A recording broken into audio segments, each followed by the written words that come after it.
Do they have any questions? Do you guys have any?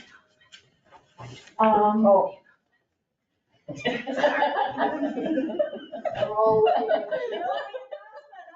Think of is we would like your ideas for next year, because this is the last presentation for this year. And so if there's something that we haven't talked about that you think is a good topic that would be of interest to you or other people as well, let us know. Let us know. And if you have a brochure, we've got the email on there, and we have my phone number is on there. So you can call me, text me, send an email if you've got a great idea that you think you would like us to cover. yeah. So today we're going to learn about how to forage for native seeds. And this is Coral. She's going to be our presenter for today. Yeah, surprise, surprise, you're gonna listen to me blather on about native plants again. Because that's what I talk about. So, just, most of this stuff came out of my yard. So all of the species here that we're talking about, well, actually, I do have some of that. Most of this is growing in my yard, so. But you're not telling us to forage in your yard, are you? Actually, yes. You can come over and we can have a collection event and we can help stock the seed library, because that's where most of the native plants seed comes from for this library. Almost all of it is out of my yard. Mostly because I want to make sure I know exactly what I'm collecting. And out in the wild, well, you're going to learn some things you just can't tell. So you grow it and then you see what happens. So it's all a fun little experiment. So, I mean, why do you want to collect native seed? Well, it supports biodiversity. So we're using the genetics from the parent plants that are in those seeds to grow new seeds. We're not cloning by taking cuttings off of plants. So that's a good thing. It's really easy and it can actually be therapeutic. I actually kind of find it cathartic to wander around the yard and see what's ready and collect it and sort it. It's kind of what I do for fun in the fall. It's budget friendly. I mean, so is the seed library, but you could do the work yourself. But it's a great way to not spend money. And then it's educational. You're going to learn a lot about your plants. You're going to learn a lot about the phenology of your plants. So like the cycles it goes through in its life. You'll learn when it's ripe. You'll learn how to identify these things. So there's lots of good reasons to actually collect native plants. Actually, you know what? I should have started the slideshow. There we go. But first, we want to ethically collect the seed. So you always want to get permission wherever you're collecting seed, whether it be a road ditch, on your friend's property, on Bob's house you drove to and said, I saw a cool plant, can I come get some? Don't just go collecting anywhere. State, federal lands all have different rules, so you need to learn those rules. And then sometimes they'll let you go out. I have a few places that I've gotten permission to collect on. You can, make friends with people who have pastures and native prairies and go collect on those. But kind of the rule of thumb, let's jump down to in the wild, you really only want to collect 5% from 5% of the individuals in the population. So you don't want to take much. And if you're propagating these yourself just to have a few plants, you don't actually need that much seed. You'd be amazed at how much seed is in like an echinacea, a coneflower. So you don't need that much. If you're collecting from your yard and your gardens are filled in pretty well, that seed's gonna fall to the ground and go to waste. It'll also feed wildlife, so you wanna leave some standing, but you can collect up to 30%. If you have rare plants or annuals or things you want to self-seed, you can collect less, so. So what do you need to collect native seeds? Well, I have a ridiculous collection of stuff because I kind of do this for a living. Not really, but really all you need, paper bags, envelopes, definitely want gloves. Some of the things are very sticky. Okay, this is how nerdy I am. This is my fanny pack that I put on and take out into the field. And in it, I have gloves, a clipper, and a set of organza bags. Now, I collect a lot of seed. I dry them in these, so I have these organza bags, but you certainly don't need them. I mean, used envelopes are great. We all get junk mail. Use them for seed. So keep one of these in the car with you because you never know. This lives in my car. You want labels, so I have pieces of paper in here that I just tear off and write on what I've collected. Sometimes I don't know what I collect, and I just try to write down where I got it from and when, so I have a sense, and then I'll grow it and we'll see what it looks like. I actually collected something at Ann last year that I thought was a blazing star, and it turns out it was some kind of wild lettuce. So that was fun. You probably got some too. So sometimes you don't know. So like the optional things are the organza bags. You might want pliers to pry apart some of the seed heads that are tougher. Rolling pin or a mallet, some of the beaks are pretty hard to get into. And these seed sifters, definitely optional. So if you're doing a lot of cleaning, they make all kinds of these, but these are fairly cheap. They have different size mesh for filtering out, the fluff and the extra plant material. You don't need these. We'll talk about cleaning later. But buckets, I was buckets, lots and lots of buckets. So kind of the gist of knowing when a seed is ripe is that, well, it's not green. So here we have a couple of different examples of when it's too soon, just right, and too late. So with your milkweeds, when the pod's open, stuff is flying out. I mean, if you can grab it, go for it, but usually you want it when it's just cracked open. Other rules of thumb are that you really don't want to see any color from the flower or even petals. You want the stem to be brown, that's close to the seed head. So in this example, this one is actually still a little green. Once your stem starts to turn brown, then you can actually pick the seed head. The whole stem doesn't have to be brown, but right up there by that seed head. The browner the better, is a good rule of thumb. Some things like the fluffy things, like the asters and goldenrods, you can collect them when some of them are fluffing, and then as you dry them, the rest will ripen. So those are okay to collect a little bit early, but in general, brown.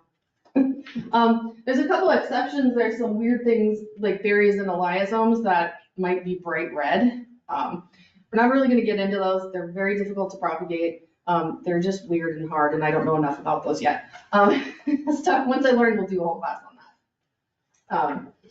So your dispersal method kind of determines how you collect, and it helps you ID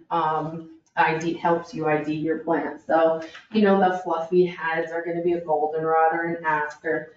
We all know what milkweed looks like, don't we? So that puts our plants into different categories. I'm gonna talk about this because this is where all the credit comes from. These field guides from Lake County, Illinois, and I have this in a slide, are amazing. They are the most amazing comprehensive set of guides to plants, seed heads, how to collect them, how to clean them. They are amazing. Now, they might not be exactly plants from our region. A lot of them are, but you'll find something similar, at least. Like they have yellow avens in here, and I've never seen that, but we have white avens here. See, that's very similar. So don't take these as this is what grows here, but as a guide to here's how you collect it. And we have similar plants here. So I got all of this from these, some of the books from those guides. So this is borrowed material. All right, so the first category we have are milkweeds, and I think I said that, you want to catch them when the pods are starting to crack open. So like this guy is a little yellow, it's still not cracked anywhere on the seam. This one isn't ready. But I've got some others here.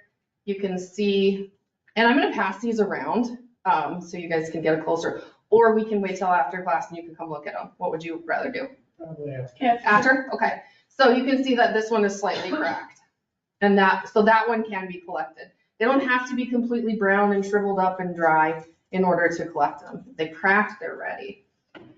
And so for each of these categories, I'm going to talk about the categories, and then I'm going to give you some of the plants in each category that grows around here, so you can get familiar with stuff that grows in our area. So when you're driving down the highway and you're like, ooh, what's that plant? You might actually know now, which I do a lot.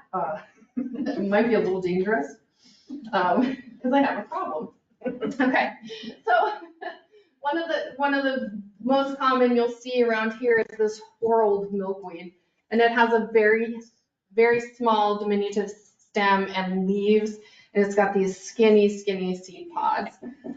There's also a plains milkweed, very, very similar, but it's almost even wispier and very small. I've not seen that one in the wild, but I do have it in my yard. Then we have the swamp milkweeds, which have a very skinny pod. And sometimes the seed pod isn't actually going to help you ID the plant or what you're collecting, because can you really tell the difference between this and this? I mean, one might be a little bigger, and the growth habit will help you. So this swamp milkweed came from the swamp. So if you find a milkweed growing in a wet area, oops, I tried to tape this one shut. But yeah, the leaves can also help because the swamp milkweed is heavily veined. You can see the veins on here. So that's a good way to tell those apart. A green milkweed, and I had some pods that I collected at my friend's place. So they're a little shorter and a little fatter. This one has opened up so it looks bigger than it really is. But those grow on really short plants, and they can have either very thin, long leaves, or like the regular common milkweed, but smaller and wavy. So those plants actually have two different leaf types, and it depends upon the growth habit. So you'll run across green milkweed, common milkweed. We all know what those look like, right? Don't pick these and plant them in your yard. If you live in the wild, go for it. But these things will take over. They are not appropriate for yards or in town. I have them. My neighbors hate me. Just kidding, they don't. And I threw butterfly milkweed in. I've not seen this in the wild. I've seen it in the West Hills, but I haven't seen it in any of our prairies here. But everybody has butterfly milkweed in their yard. So that's a pretty common garden plant that people tend to have. And I actually have some bulk seed in the back there for you guys to take home if you want. Yeah. Is there any spider milkweed around here? I have not seen any, but it's supposed to be native to this area. So I've seen it, I used to see it all the time out in Utah, but it was a lot drier environment. Yeah, there is one supposedly called spider or maybe another name is tall green.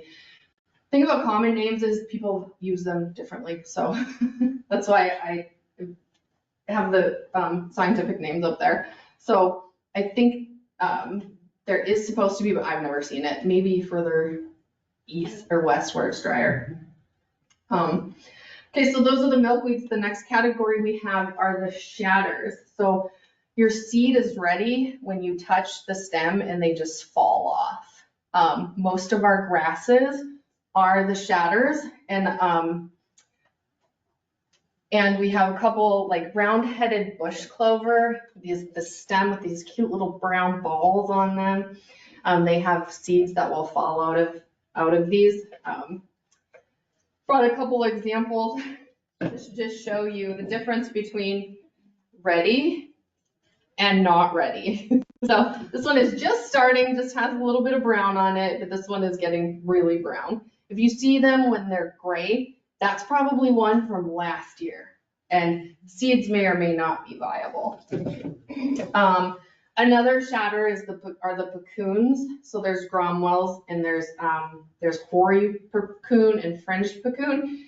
Those are spring plants, and you get these hard little white nutlets. We found false Gromwell at your place last year. That were those little white nuts. You don't remember. So those are ready when they just kind of fall off the plant. And I can't tell you how to tell the difference between them unless they're blooming. One's orange and one's yellow. But these are the most common grasses that you'll see. There are a few others, but in kind of when you're thinking about growing things, say in your yard or in a prairie mix, these are the common ones that you'll see. So you've got the Indian grass. I kind of think it looks like rice. Kind of has these really distinct nutlets on it. Got the big blue stem, turkey foot. There's the switchgrass, which is this plume with these little ball-shaped seeds on. Side oats grandma, because side oats. June grass, which will ripen in June. You collect this a lot earlier than you would the other grasses. This is a fun one from the woodlands. It's bottle brush grass, and you can see why it's named bottle brush. We've got the blue grama, which looks like an eyelash. These are very short. And then this silky wild rye. It looks like rye. And there's also there's a Canada wild rye. It's a lot bigger than this. So if you see something like this that's really big, that's probably Canada. And this is silky. Those usually grow. You'll see those near the woodland edges. And then we've got the little blue stem, which is like the prettiest grass. Maybe Indian grasses. But it's got teeny tiny little turkey feet. It's wispy and it looks silver with the sunlight shining on it. It gets really beautiful fall color, reds and golds and oranges. So What was that? What was the name of that? Little blue stem. So you guys can come up and ask all kinds of questions about these when we get done. So those are your shatters. Oh, sorry, I had them up here. A couple other things in this category are ragweeds. Don't collect those. Everybody knows what a ragweed looks like, right? Sage, and I couldn't find any with ripe seeds, so I didn't bring those. Then we'll move on to the fluffy category, and these are ready when the fluff is easily pulled from, so I'm tugging on this and it's not wanting to come out. Oh, there it is. Then it's ready. I'll try not to throw that around the room. And you can see on this one, they ripen down the stem. So the top ones are ripe now, the bottom ones aren't. Again, you can still collect these, or you can chop them off where they're ripe and go down the stem as time goes on. So then same thing goes for the goldenrod. Once you start seeing fluff, some of that top stuff could fly away, but you can collect those a little bit early. And then your asters are also the fluffs. You can cut off the entire seed head to collect them. And what I like to do is place them head down in a paper bag, and then maybe in a day or so, don't wait too long, but in a day or so, come through and grab that stem and shake. My other favorite thing, because I watch way too many Instagram videos, somebody was collecting fluffy seeds with this. It's a keyboard vacuum. It is game changing. Well, because you don't have all the chaff. So if you wait until the petals and all of the other material comes off of these, you just are left with the fluff and the seed. And that's a lot easier to deal with than all this other plant material. So I use this a lot. It's really cool. You don't have to go get a keyboard vacuum. But it really makes a difference when you collect as much seed as I do. And then you can take that fluff, if you want. You can put it in a bag with some coins, rocks, shake it, and get that fluff off. Or you can store it with the fluff. I mean, depending on what you're doing with it, you don't have to take this extra material off. I'll talk about that more in a minute. So some of the common liatris that we have in the area or blazing stars are the rough blazing star and the dotted blazing star. And hopefully you can tell the difference between these two seed heads. We've got, the rough is going to be a lot taller than the dotted. So this is going to be way up here. The dotted is going to be way lower to the ground. And the dotted has these narrow leaves. But you can see that these have more individualized flowers. Can you see that? And this looks more like one stalk. It's harder to see the individual flowers. There are individuals, but there's a distinct difference. So these are the two that I'm seeing most commonly around here. Yeah. Is that called gay feather also? Yes, it is. Yep.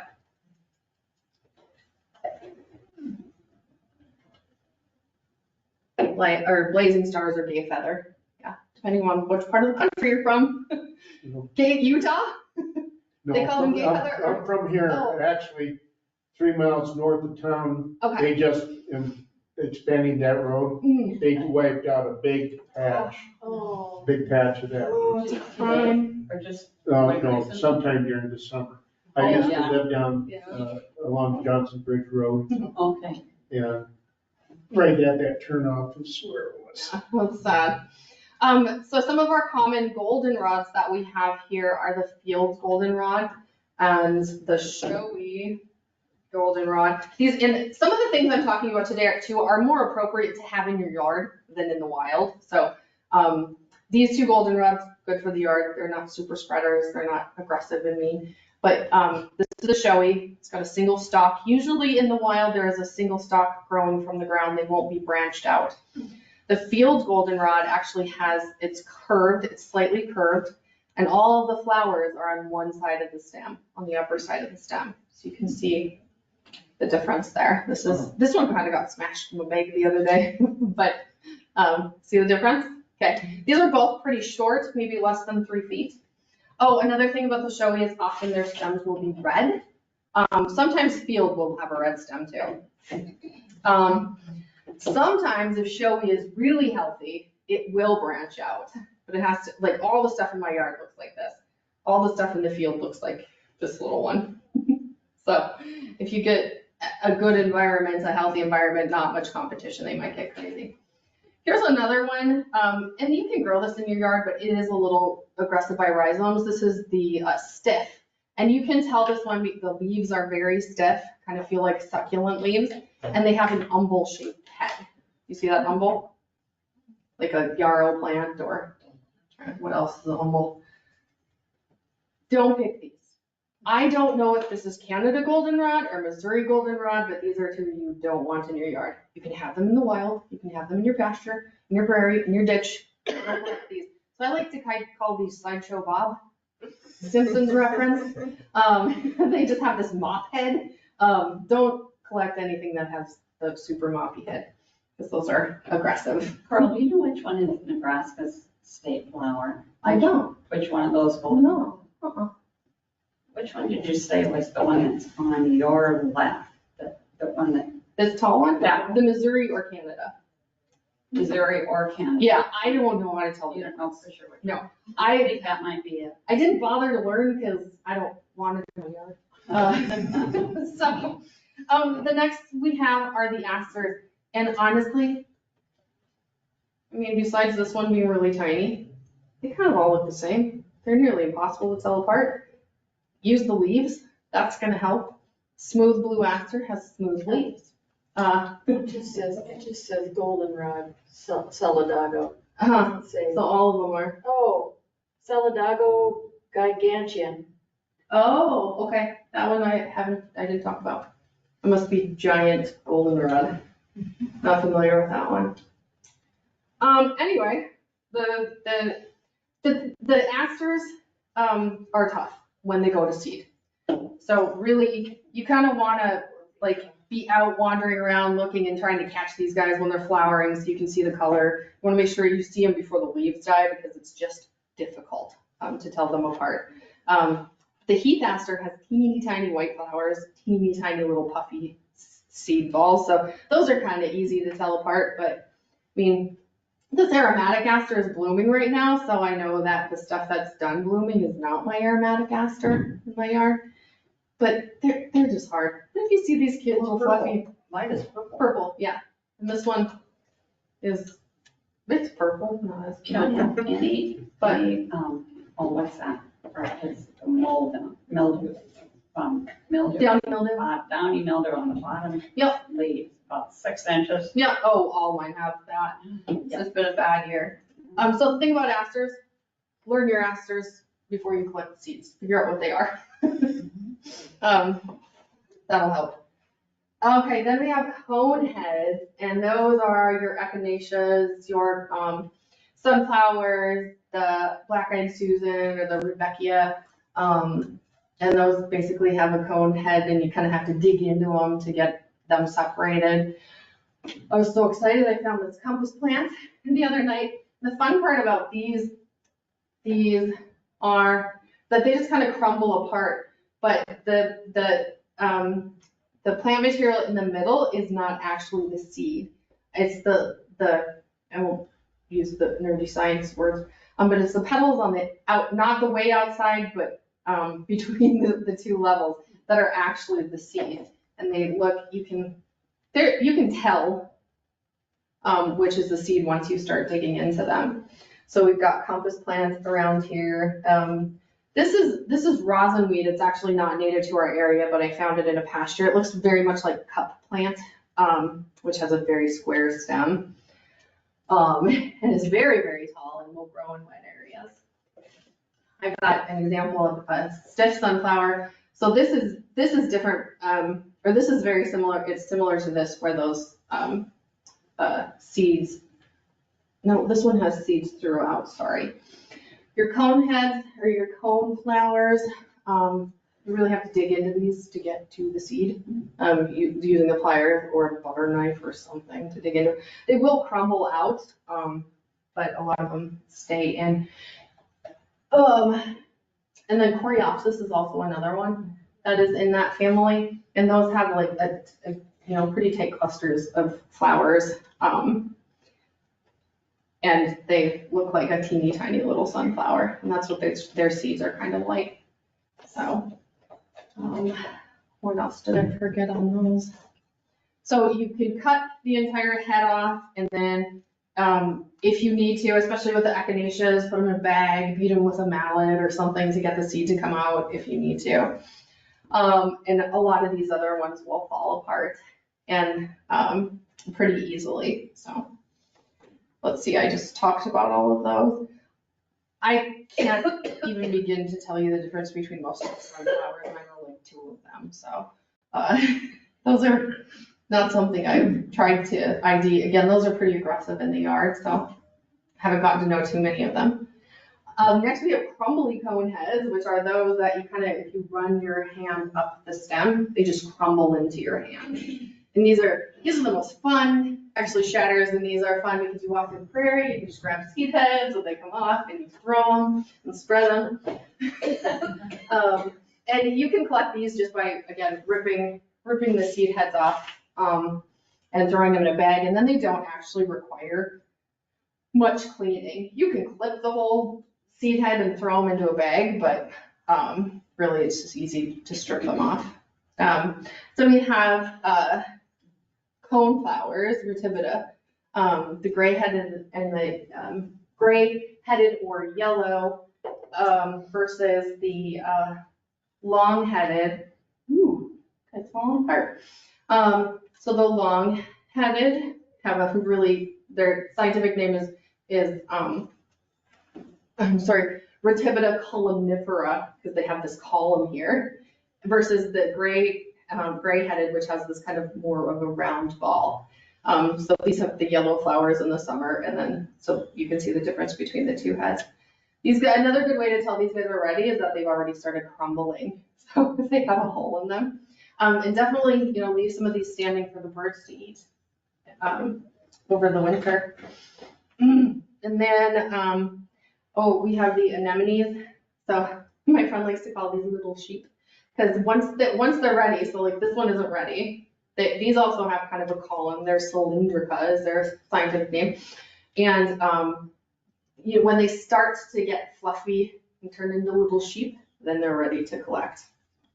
So those are really cute. They're also very hard to propagate because the seed just gets lost in that cottony stuff, and they're just mean, not cooperative. Then we have the prairie clovers, and the most common ones you'll see are the white prairie clover and the purple. And I collected these. So your white prairie clover has more of a brown tint to the seed heads versus the gray of the purplish gray of the purple seed heads. And then oftentimes when I see these in the wild, the whites are more branching versus like a single stem. Again, good habitat, little competition, they'll grow different. But if you're in a high quality prairie, this is kind of how you can distinguish them. White usually has larger leaves than the purple, but everything in my yard's on crack. So they just grow not as nicely as they're supposed to. So there's those two. And those are so fun to collect. Then we also have anemones. I wasn't really sure what category to put. I'm sorry, amorphous lead plants and then false indigos. The difference between the lead plants, they have these silvery leaves, and then they're just this gray, purplish gray. And these guys are ready when they start to kind of strip off easily. Versus the indigos, which have these more brown seed pods that you can strip off. And there's a couple of seeds in each of these versus these each have one. So indigo is brown, the lead plant is silver and gray. Next we have beaks. We have a lot of beaks. So these are ready when their seed heads turn rusty brown. I'm sorry I have these all in bags because I don't want the seeds to escape. So you can see the little, well, I've got a picture up there. That's the large flowered beard tongue. They have these beaks and they're ready once they kind of start to separate. And these things will hang on forever. So you went out this spring and these seed heads were still standing in the wild. So you don't have to be in any hurry to collect these, Diana. Okay. You can wait. Mine, in fact, the stems at my house are still green in between these. So, and you can clean these you can just put them in a bag and beat it to death and try to get the stuff off. Or you can peel individual ones open. You know, like for me, I'm processing hundreds of seed heads. You might collect one. So it's not too hard to just peel it apart. If you're direct sowing, you can just throw them. You don't even have to take them out of these because they will eventually fall out. But we have, also penstemon. So white and large flowered are the ones you'll see around here. They stink.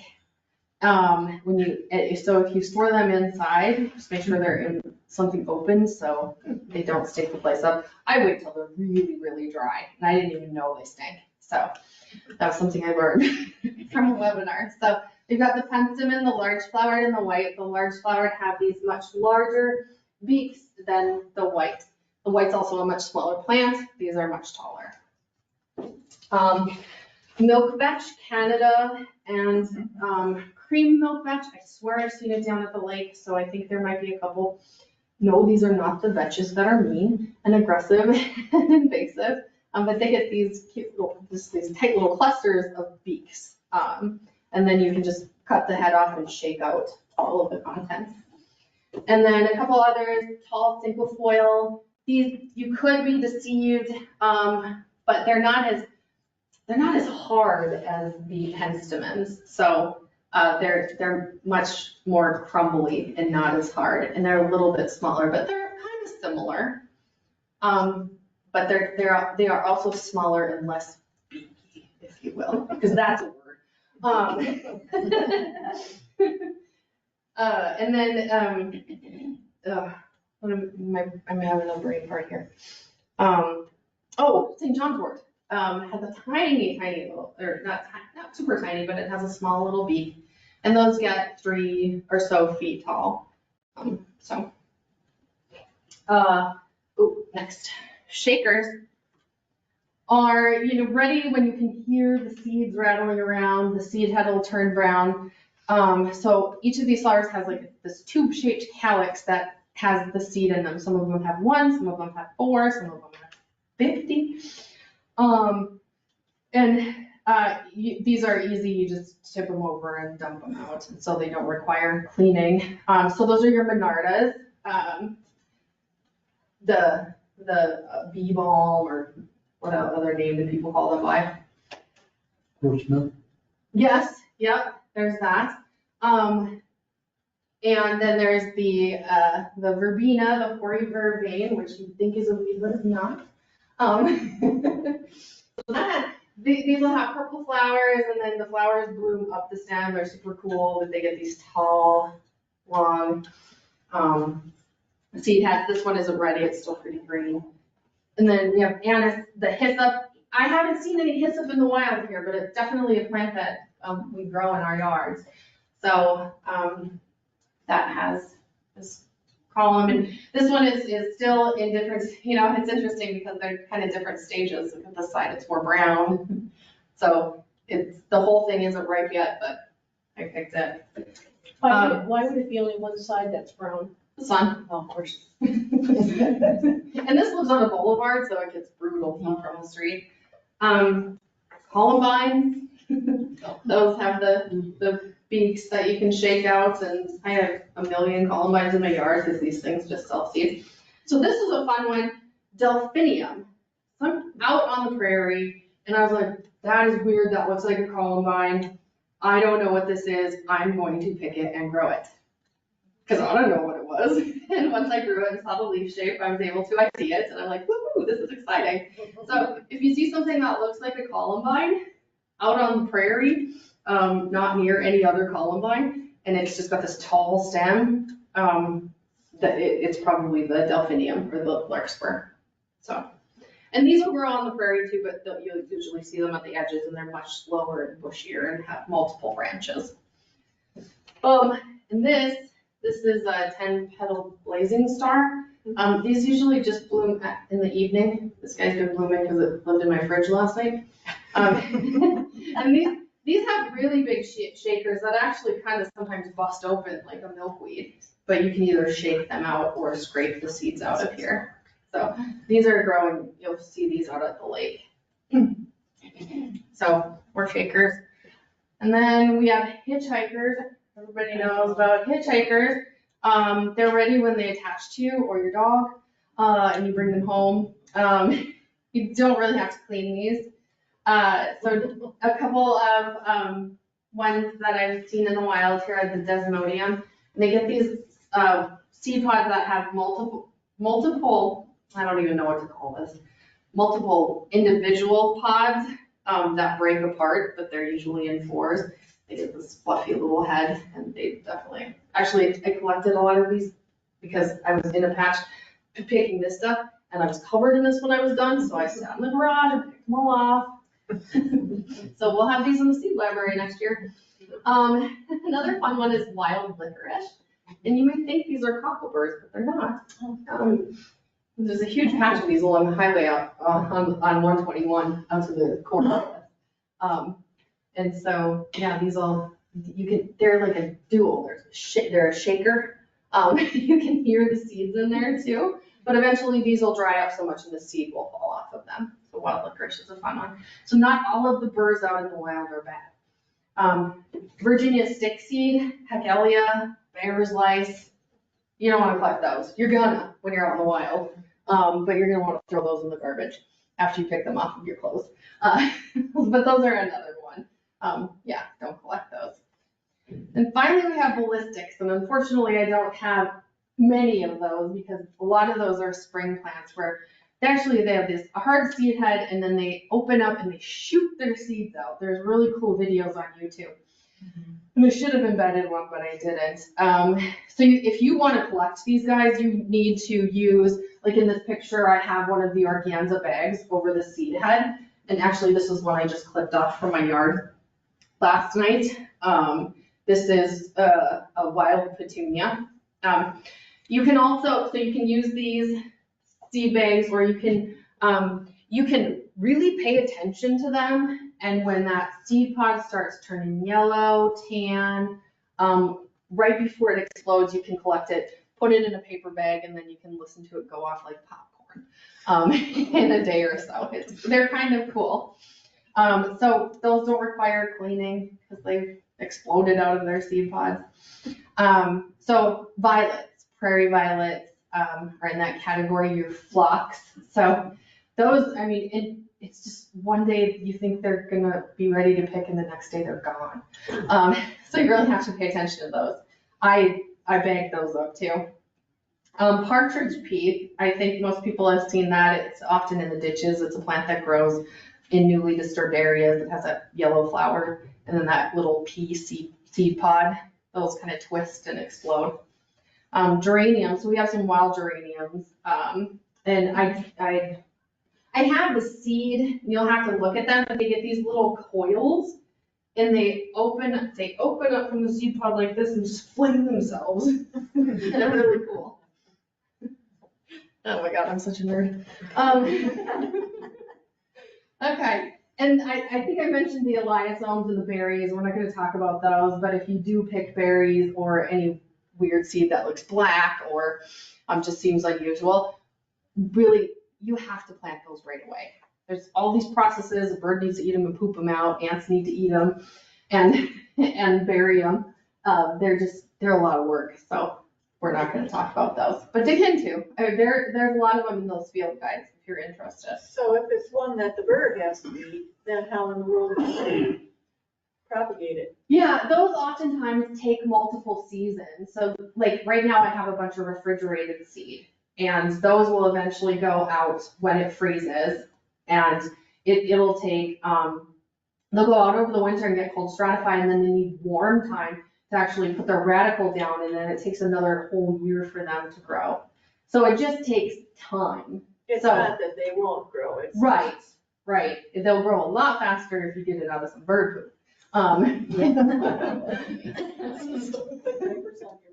Yeah. Yeah. So, a couple things about cleaning your seeds. You don't need to clean them if you're direct sowing them. So depending on what your objective is, you can just, as you're collecting seed, if you decide, I want some larkspur over here, grab a seed pod and just chuck it where you want it. If you're gonna store the seeds, cleaning them is a good idea to prevent mold from that extra plant material, or just to save space, because, you know, I have taken a paper grocery sack full of seed heads and got it down to a pint jar of material, so if you have the room, don't clean them. And they are easier to distribute, so when you're sowing them, especially if you're gonna plant them later on, not right away in the fall, they are easier to distribute the seeds evenly if they don't, especially the fluffies, because they could fly away. So that's another thing. And also it can speed up germination, and there's an article that I cannot find, and I looked for it last night, so that does have a reference, I just can't find it now. So storage, once you collect your seeds, you wanna let them dry in an open container. So this is me nerding out again. This is the drying rack that I have in my garage. I had to add a third row to it this year because I collected so much more seed. I've got all my seed in organza bags. I do have some in plastic containers because those seeds are so tiny, they slip through the mesh in the organza. So those will just sit there and dry and there's no real time frame. When they're dry, you can process them, package them up. They'll get to these when I get to them. So they will sit in my garage until we need them for seed library in February. And the stuff I need to plant starting in December will probably still be hanging there too. So once they're dry, you can package them in glass jars or seed packets, and then store them in a cool, dark, dry place. Some people think you have to put them in the freezer, put them in the fridge. Don't do that. Just store them in the basement. As long as the basement's not too damp, they'll be good. And actually, some of the stuff just lived in my garage all winter, which is heated, it's 45 degrees. So it's cool, and it is, well, depending, if we have snow, then it might be damp, but this stuff is used to hanging out outside over winter, you know, where Mother Nature puts it, so it's tough. There's some good guides out there. So the Xerxes Society has a guide on collecting native wildflower seeds. And then again, this field guides, this one is the reference for these field guides that you can find online. And those are amazing. Now, I kind of touched on this, but there are different ways to grow these things. You can direct sow. If you're gonna plant, you can either just drop the seeds right where you want them right away. The thing you risk is being washed away with rain or being birds eating them, other wildlife eating them.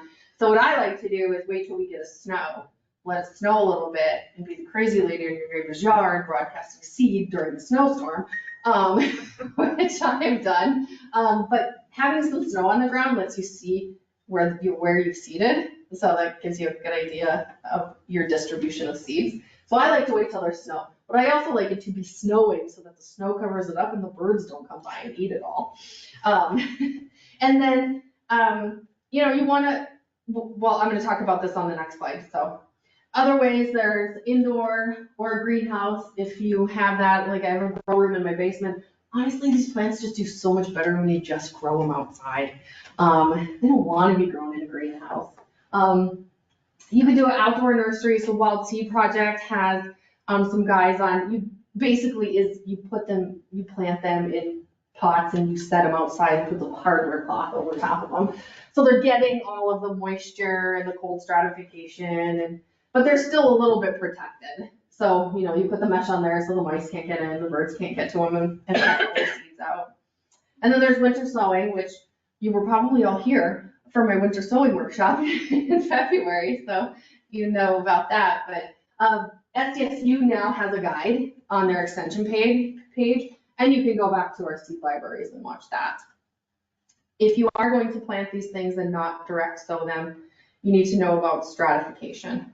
A lot of our native seeds go dormant, and they need this process, the cold moist stratification or scarification, in order to break that dormancy. So the most common ones are the cold moist stratification. And if you're not going to plant your seeds outside, you want to do things inside in a greenhouse, you can take see, this one is even labeled from last year.